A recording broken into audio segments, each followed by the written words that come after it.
hope everyone's day is off to a magical start. Welcome to Disney on a Dime. I'm Tan.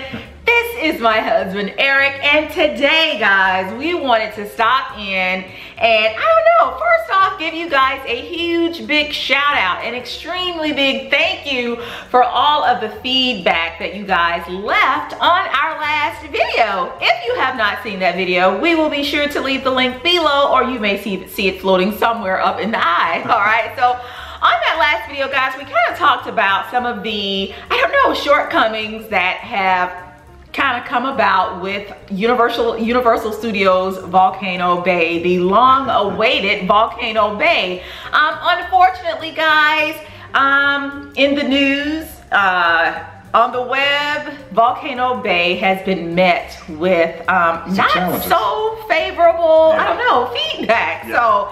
So we told you guys that the problem in the last video has been with wait times. But on this particular video, guys, we wanted to kind of come in and talk about some of the issues that, like I said, still plague the park.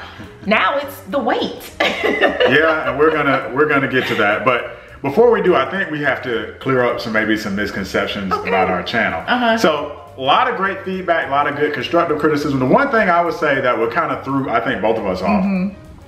A lot of the feedback we got was, well, yeah, the park has problems, but you got to give it time. It's not ready yet, but you have to be patient and give them time. And to that, what would you say to that? All right, so Volcano Bay opened, I believe it was May 25th of this year. All right, so almost a month. Okay, and so some of you guys have kind of left your feedback, and we really do once again appreciate that feedback. And you were kind of hinting at the fact that, hey guys, it's only been a month. Let's cut them some slack here. And all right, so my feeling to that is, hey, if Universal Studios was this mom and pop little, startup organization, I would have no problems cutting them some slack. But Universal Studios almost at this point has money trees growing out in the backyard. And it's not just Universal. Universal is a huge, like Disney, Universal is a massive, massive corporation. Right, so my question is, what is preventing them from, getting it right out of the gate? As you guys know, I am sure this is not their first encounter with the water park. Let's keep in mind, and I believe we mentioned it in the last video, that, they had Wet and Wild. All right. They have resorts that also have, little pools and things like that. And then also they are in Orlando, and you can't tell me, guys, that they haven't been over to Disney and kind of snuck and peeked and pulled back the covers to kind of see what they are doing. And honestly, guys, when we shot the video that morning, I didn't have a clue. I started doing the research. You didn't have a clue as to what the rating was. I did the research literally on TripAdvisor that day, and I was actually shocked. I called you downstairs. I'm like, I can't believe Volcano Bay is ranked this low, because we had seen the construction. We stayed at Cabana Bay and Sapphire Falls, so we're actually huge Universal fans. Look at his shirt. I think he's really theme park neutral today. Yeah, Marvel is at Universal and Disney, which is weird, so I'm wearing my Captain America Marvel shirt. And guys, I don't know if you've mentioned it already, babe, but we are huge fans of Universal and Disney. We just kind of call the channel Disney on a Dime. It's a catchy name. A, it's catchy. And then B, come on, when you think of Orlando, you immediately think of Disney. But we love both parks. Yeah, so I was not expecting that. And if you'll notice, the theme of our channel is, unlike there are a lot of Disney vlogs that'll take you through the parks. It's kind of like you're there. We watch all those channels. Yeah, show you all the great stuff. All the rides, people get on and off rides, show all the restaurants. Our channel is really devoted to money-saving tips. So that video wasn't really about Volcano Bay. We were doing research into the water parks and what water parks you should spend your money at. And given that Typhoon Lagoon was like number 15. Yeah, it was ranked pretty high. And Volcano Bay was number 300 and something. If you had a consumer website, where would you tell people to go? And we have kind of taken on that responsibility of showing both the good, the bad, and the ugly, or not both, well, all three, the good, the bad, and the ugly of all that Orlando, has to offer. So and unfortunately, think about like our viewers. So a consumer channel, we have families that haven't been to Disney in years, coming from overseas. This might be the only time they go in a few years. So they had to be they can't say, oh, we went to Volcano Bay today and it didn't work out today, but maybe tomorrow it'll be better. They just can't do that. Yeah, a lot of people don't really have that flexibility in their schedule. And also, you know, I understand too that, again, many of you said that we really should cut Volcano Bay some slack because, again, they've only been open, you know, roughly a month or so. But here's the thing. When you buy your tickets for Volcano Bay, are they cutting you guys some slack? Are they cutting the consumers some slack on those $67 tickets? No, we're all having to pay full price. In the video, I bought the tickets. You guys saw me, and there wasn't an asterisk that said, oh, this is a soft opening. We're gonna cut, it was full price. Yeah. So I expect full price service. And we've done soft openings at theme parks and hotels before, and we've never. No. So what I would say is this. If we want to see Universal succeed. Right. We want to go to Volcano Bay. If you like Volcano Bay and really want to see Universal go up, you got to go to TripAdvisor and Yelp and write them a positive They really review. need your help, guys. They need your help. They are, those of you who said that you've gone to Volcano Bay at this point numerous times, I ask you, have you gone to TripAdvisor and given them a favorable review? Because guys, they are in a hole right now and they have a long haul to kind of dig themselves out of that. To that point also, I should say that, you know, I'm sure all of you know that Pandora has recently opened as well. We checked TripAdvisor to see where they kind of fell. They're number 5. They're number 5 out of 400 and something odd number of attractions in Orlando. Now, I would think that Universal and Volcano Bay has had, you know, a little bit more time to kind of, you know, come in at a favorable position, but for whatever reason. And it's funny, you know, one of our criticisms of Disney historically has been Disney takes a really long time to roll out new attractions, and we liked Universal because Universal will get stuff up really quick.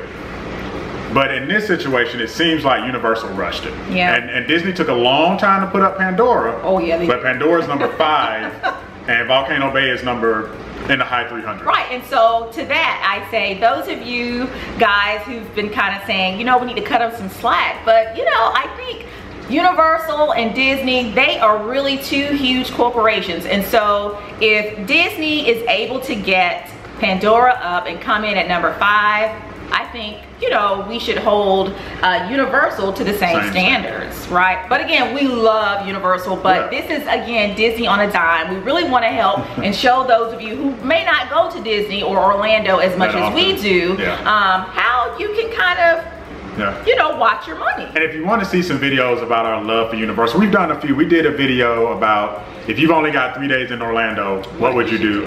One of those was Universal Studios. We did a video, I think it was our top 10 things in Orlando. And they came in about even. There were about 5 things we liked that Disney did really well. There were about 5 things that Universal did really well. So in a lot of ways, the parks are neck and neck. I just feel like they slipped up with Volcano Bay. They made a huge mistake. And like you said, I've not seen an attraction or a hotel or anything on TripAdvisor go from 300s up to the top 10. That's a tough. They got a long road ahead. So guys, please help them out. We kind of want to now go ahead and move into some of the issues that are still, oh my gosh, unfortunately plaguing Universal. Can we beat up on Universal? I feel bad because we just said we. All right, so guess what I did last week that you were begging me to do. What did you do? I went and finally got my physical. Guys out there, please get your physicals. Yearly physicals. I know you ladies do it. We are very good about going in and getting our physicals, but we want to remain healthy so that we can get to Orlando and go to both Disney and Universal. But how did your physical pan out? It went well, and you're probably watching this and saying, why is he talking about his physical? Because at a physical, they weigh you. I am 6 feet tall, and I weigh exactly 200.5 pounds. All right. How does this relate to Universal? Well, or Volcano Bay? As many of you who've come in and watched the last video, you guys have also shared with us that initially when Volcano Bay opened up, the weight limit for most of the rides, you maxed out at 200 pounds, unfortunately. So Eric would not be able to get on that ride, or that particular ride. And I'm sure most of you out there, you know, who are adults, probably kind of fall into that category. And the good feedback I saw, most men, if you're 6 feet or above, you're over 200 pounds. Yeah, and so also what we found out in doing a little bit more research, also a few of you shared this as well, that now they've added more rides to those particular categories where if you're 200 pounds, you're gonna be a bit too heavy for those rides. So my question is, I don't know, is Universal Studios, I don't know, are they kind of blocking or censoring those of us who are in the 200 pound, or, you know, are they fat shaming? I don't know. I don't think it's fat shaming, but you bring up a good point. So when I look at the spectrum of problems that Universal has, and I'm putting on my engineering hat. Okay. I put on the problems with Tapu Tapu.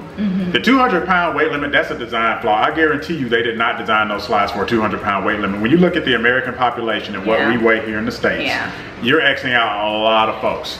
It's from Tapu Tapu to the weight limit, that's bad design. It's them rushing and not fully qualifying and testing the systems to make sure that it's open to everybody. And I even wonder, at 200 pounds, is it like, I'm going back to my math, is it greater than or equal to? Can I be 200 can and get on it? 201? Right, if I'm 199 but I eat a burger, now I'm 200, now I can't get on a ride. I don't know, I'm right on the cutoff. I'm concerned. Again, I don't know that I would go based on that. Well, that is it, guys. We, as always, hope that you have found this video to be very helpful, extremely informative. And so until next time, guys, don't forget to make every day magical. Bye, guys.